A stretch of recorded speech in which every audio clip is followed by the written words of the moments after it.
శ్రీశైలం గారు కాదండి, వైఎస్ఆర్ మృతికి సోనియా గాంధీకి చంద్రబాబు నాయుడు గారికి లింక్ ఏంటండి?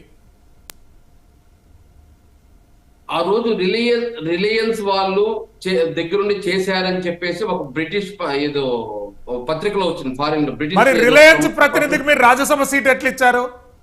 అదే చెప్తున్నాను. ఆ పత్రికలో వస్తే దానికి అనుగుణంగా నిరసన కార్యక్రమాలు చేశారు వైఎస్ఆర్ పార్టీ వాళ్ళు. ఈ రోజు ఆయన కూడా అనుమానంతో మాట్లాడుండొచ్చు, సోనియా గాంధీ ఇన్వాల్వ్మెంట్ ఉందని. అదేవిధంగా కాంగ్రెస్ తప్పుడు కేసులు పెట్టలేదు. జగన్మోహన్ రెడ్డి గారిని ఏదైతే రాజశేఖర రెడ్డి గారిని ఓదార్చాలంటే, రాజశేఖర రెడ్డి గారు చావుకి చనిపోతే ఆయన మరణాన్ని తట్టుకోలేక చనిపోయిన మనుషుల్ని ఓదార్చాలని జగన్మోహన్ రెడ్డి పోతారంటే, ఆయన్ని అడ్డుకోవడం కాకుండా ఆయన ఏదైతే తన తండ్రి కోసం చనిపోయిన వాళ్ళని మీరు పరామర్శించకూడదు, అందరినీ నువ్వు ఇక్కడే ఒక చోట పిలిపించుకొని పరామర్శించంటే దాన్ని వ్యతిరేకించిన 16 నెలలు జైల్లో పెట్టారా లేదా? అలాంటి ఫ్యామిలీతో ఈరోజు షర్మిలమ్మ గారు పోతున్నారంటే ఖచ్చితంగా ఏదో మాట్లాడతారు. వాళ్ళు 4 మాట్లాడినప్పుడు మేము ఒకటన్నా మాట్లాడాలి కదా. ఈరోజు షర్మిలా గారు వచ్చే కొద్దిగా ఏదో కాంగ్రెస్ పార్టీకి ఊపు వచ్చేసిందంట, కాంగ్రెస్ పార్టీ ఏదంట. అంటే ఇప్పుడు 10 సంవత్సరాలుగా ఆంధ్రప్రదేశ్ లో ఎందుకు రాలేదు, రాష్ట్ర ప్రజలు ఎందుకు 1.2%తో మిమ్మల్ని నిలవరించారు? మీకు ఉనికి లేదు. రాష్ట్ర విభజన అంశంలో అన్యాయం చేశారు. అదే విధంగా రాష్ట్రంలో ఎవరు కానీ మేధావులు కానీ సంఘాలు కానీ ఎవరిని పర్మిషన్ లేకుండా ఇవి మేము విభజిస్తున్నాము అని చెప్పి వాళ్ళ దగ్గర పర్మిషన్ వాళ్ళు కూర్చోబెట్టి ఒక చర్చలు చేసి దీనివల్ల వచ్చే నష్టాన్ని మేము క్లియర్ చేస్తామని చెప్పకుండా విభజించేది ఒకటి తప్పు. అదే విధంగా జగన్మోహన్ రెడ్డి గారి మరణాన్ని ఈ విధంగా రాజకీయం చేసింది ఇంకో 2 తప్పు. అది రాష్ట్ర ప్రజలు జీర్ణించుకోలేక వాళ్ళు 1.2% ఓట్లు ఇచ్చారు. కానీ సోనియా గాంధీ వచ్చినా ఏం వచ్చినా కూడా ఆ కాంగ్రెస్ పార్టీని బతికించలేదు. వైఎస్ఆర్ గారి మరణం సార్, మీరు జగన్మోహన్ రెడ్డి గారు జగన్మోహన్ రెడ్డి ఏం చేయలేకపోతారు. ఎస్ అప్పారావు గారు, రా కదలిరా సదస్సుతోని జనసేన పార్టీ తెలుగుదేశం పార్టీలు కలిసి ముందుకెళ్తున్నాయి. ఈ జనవరి 2వ వారం నుండి వరుసగా పలు జిల్లాలలో సమావేశాలు నిర్వహించబోతున్నారు. ప్రత్యేకంగా ఎలాంటి సందేశంతో? సో వైసీపీ ప్రభుత్వం తెలుసుకోవాల్సింది ఏంటంటే 2024 తర్వాత వైసీపీ అనే పార్టీ ఉండాలి అని అంటే, వైసీపీ పార్టీ ఉండాలి అని అంటే నా సలహా ఏంటంటే, ఎందుకంటే జనసేన పార్టీ రాజ్యాంగాన్ని ప్రజాస్వామ్యాన్ని మీద గౌరవం ఉన్న పార్టీ జనసేన పార్టీ. నా సలహా ఏంటంటే అట్లీస్ట్ విజయమ్మ గారిని తెచ్చిపెట్టుకోండి. మీరు తెచ్చిపెట్టుకుంటే ఒక 15 సీట్లైనా వస్తాయి. ఎందుకంటే అసెంబ్లీలో మీలాగా మేము 175 వస్తాయి, 175 వస్తాయి, 175 వస్తాయి, మాకు ప్రతిపక్షాలే ఉండకూడదు అని అనేవాళ్ళం కాదండి. జనసేన పార్టీ ప్రతిపక్షం ఉండాలి. రేపు జనసేన పార్టీ తెలుగుదేశం పార్టీ అధికారంలో ఉంటే వాళ్ళు ఏదైనా కొన్ని పొరపాట్లు చేస్తే అసెంబ్లీలో ప్రతిపక్షం ఉండాలి. కనీసం 15 సీట్లైనా వస్తాయి. అలాగే షర్మిలమ్మ గారికి కూడా ఒక 5 సీట్లు వస్తే ప్రతిపక్షం ఉండాలని కోరుకునే వాళ్ళం. ఎందుకంటే ప్రజాస్వామ్యం మీద రాజ్యాంగం మీద నమ్మకం ఉన్న వాళ్ళము, గౌరవించేవాళ్ళం. నా సలహా వైసీపీ ప్రభుత్వానికి విజయమ్మ గారు, ఎందుకంటే జగన్మోహన్ రెడ్డిని మాట్లాడ ప్రజలు జగన్మోహన్ రెడ్డిని వద్దనుకుంటున్నారు, ఎమ్మెల్యేని కాదు గమనించాలి. జగన్మోహన్ రెడ్డి ముఖ్యమంత్రిగా వద్దనుకుంటున్నారు ప్రజలు. ఇప్పుడు చంద్రబాబు నాయుడు కాలు వేళ పడి మేము కలిసిపోతాం, మేము కలిసిపోతే మీరు వచ్చేవాళ్ళు రాండి, రాకపోతే పోండి అని మీ కార్యకర్తలు కూడా చెప్పారు. డిపాజిట్లు కూడా రావు. జగన్మోహన్ రెడ్డి గారు ఆల్రెడీ సక్సెస్ లీడర్, సీఎం. మీరు కనీసం ఎమ్మెల్యే గెలవాలా? మీ నాయకుడు షర్మిలమ్మ గారు అదే సార్, మరి ఎమ్మెల్యే గెలవలేదు, వార్డు మెంబర్గా గెలవలేదు మీరేంటారు కదా. ఎందుకు ముఖ్యమంత్రి గారు సభలు కొన్ని 100 కోట్లు పెట్టిన సభల్లో కేవలం పవన్ కళ్యాణ్ గారి గురించి అంత టైం కేటాయిస్తారు? చెప్పండి వేణుగోపాల్ గారు, ఎందుకు అంత టైం కేటాయించడం? ముఖ్యమంత్రి గారు సభలు పెట్టి ప్రజలకు చెప్పమనండి, అభివృద్ధి మీద దృష్టి పెట్టమనండి. అంగన్వాడీ వాళ్ళు ఒక 200 కోట్లు ఉంటే వాళ్ళకి సరిపోతాయండి. వాళ్ళు పేద కుటుంబాల నుంచి చేస్తున్నారు. అంగన్వాడీ వర్కర్స్ అంటే ఎవరండి? వేణుగోపాల్ గారు పేద కుటుంబాల నుంచి చేస్తున్న వాళ్ళు. ఒక సభ మీరు బటన్ నొక్కే సభ ఒకటి క్యాన్సిల్ చేసుకొని ఆ 200 కోట్ల అంగన్వాడీకి పెంచండి సార్. వాళ్ళు పేద కుటుంబాల నుంచి వచ్చిన వాళ్ళు ఊర్లలో ఎంత సేవ చేస్తారు సార్. వాళ్ళ మీద ప్రయోగిస్తారా సార్ మీరు? జగన్మోహన్ రెడ్డి వల్లే అవుతుంది, చంద్రబాబు నాయుడు వల్ల కాదు. అదే సామాన్యుల మీద వచ్చిన తర్వాత చేతులు ఎత్తేస్తాడు. చిన్న ఉద్యోగాలు చేసుకునే వాళ్ళ మీద ఎస్మా ప్రయోగిస్తారు మీరు.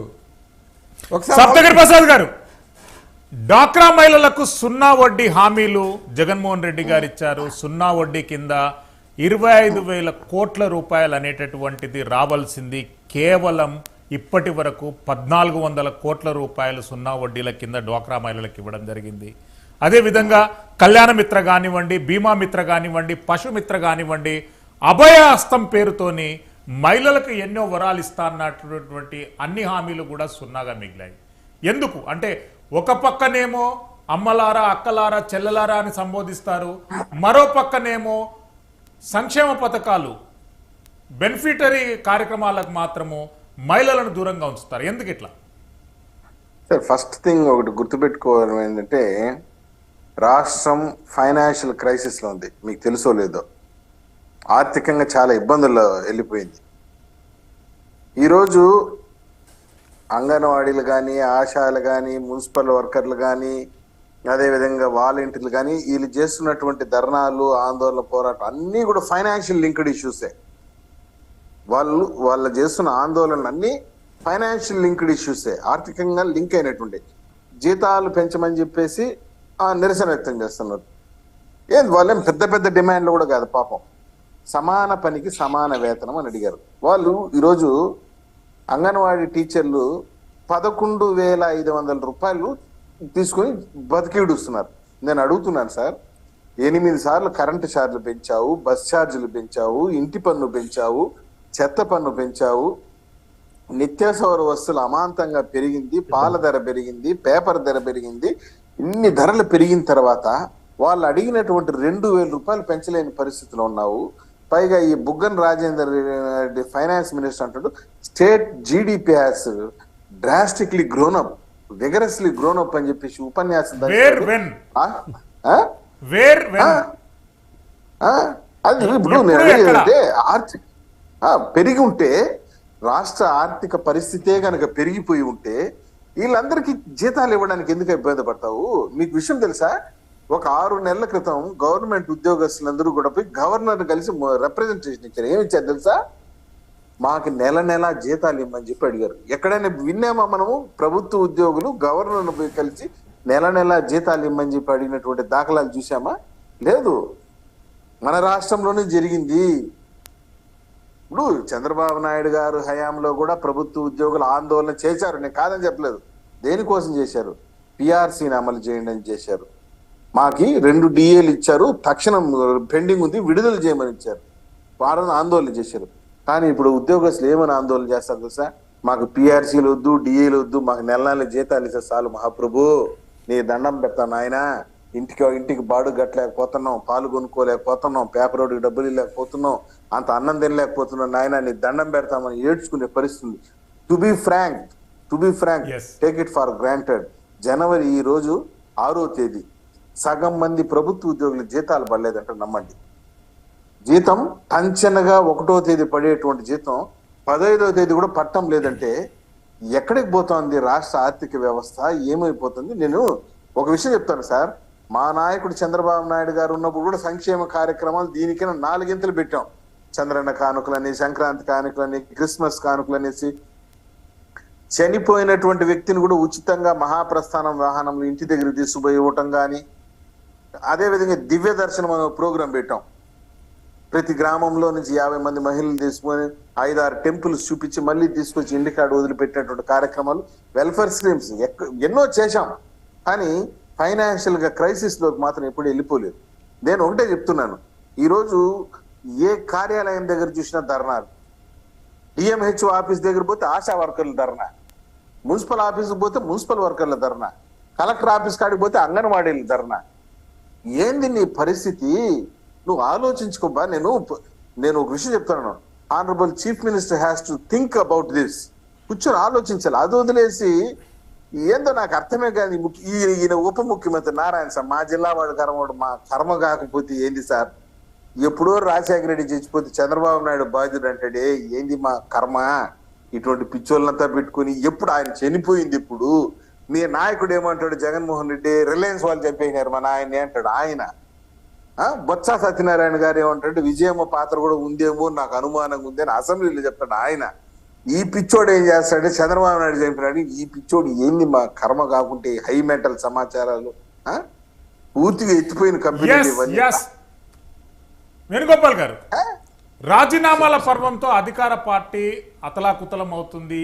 ఇప్పటి వరకు చాలా మంది సిట్టింగ్ ఎమ్మెల్యేలు రాజీనామా చేశారు. మరో 32 మంది రాజీనామాకు సిద్ధంగా ఉన్నట్టు విశ్వసనీయ వర్గాల సమాచారం. అసలు ఏంటి అధికార పార్టీ ఏ కట్టడి చేయబోతుంది? తక్షణ కర్తవ్యం ఏంటి? వైనాట్ 175 అనేటటువంటిది వదిలిపెట్టండి, కనీసం 75 అన్న మిగులుతారా అనేటటువంటి డౌట్లో ఉంది. సార్ వైనాట్ 175 అంటే కంపల్సరీగా సార్ ఈ రోజు రాష్ట్రము ప్రజలకి అది చెప్పండి ఆయన పాపం, నాకు అర్థం కాదు. ఎంపీ వైనాడు ఇప్పుడు నువ్వు ఏదేదో చెప్పినావు, చంద్రబాబు నాయుడే దిక్కు రాష్ట్రానికని, మేమేం అడ్డుకుల్లా, చంద్రబాబు నాయుడు దిక్కు లేదు అనేది